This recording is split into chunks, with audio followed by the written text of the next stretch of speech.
Isang modelo at beauty queen mula Maykawayan, Bulacan, ang nagkaroon ng mahirap ngunit nakaka-inspire na karangalan upang maging kinatawan ng Pilipinas sa isang prestihiyosong pageant. Ano ang kanyang kwento at paano niya nalampasan ang mga balakid? Halina't alamin natin. Yo guys! Subscribe naman dyan sa aking Facebook, TikTok at YouTube accounts. Likes at comment na din kung may mga suggestions at request kayo dyan. Let's go! Ipinanganak sa isang Black American na ama at isang inang Pilipina, naranasan niyang mabuli dahil sa kanyang kulay ng balat at uri ng buhok habang lumalaki.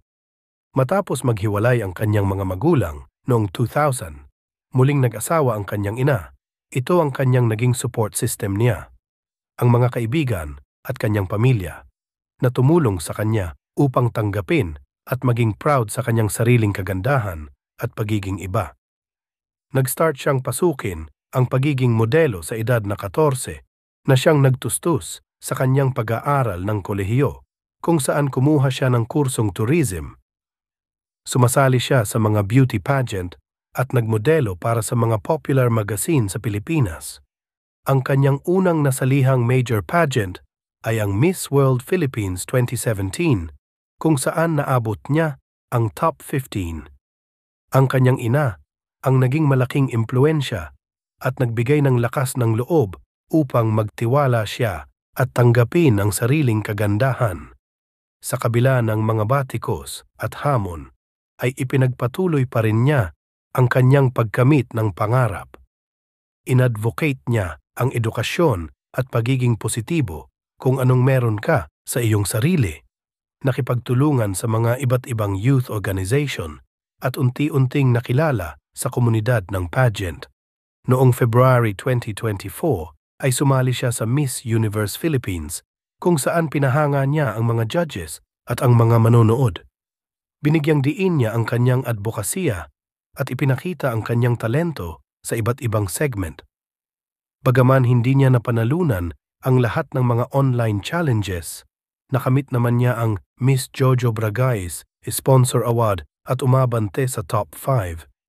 Sa final Q&A portion, tinalakay niya ang kahalagahan ng pagbibigay suporta sa isang tao upang matutunan din ng mga ito na mahalin at magtiwala sa kanilang mga sarili, tulad ng suportang kanyang naranasan mula sa mga taong nasa kanyang paligid.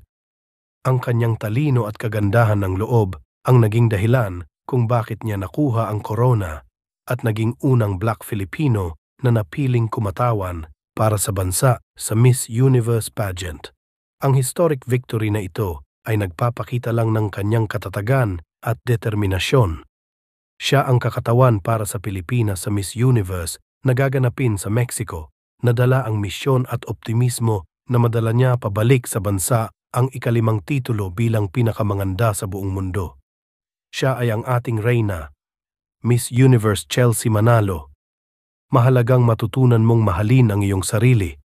Lahat ng tao ay may sariling katangian upang maging iba. Bawat isa sa atin ay may kani-kaniyang sariling kagandahan at karapatan na tanggapin at mahalin ng lahat.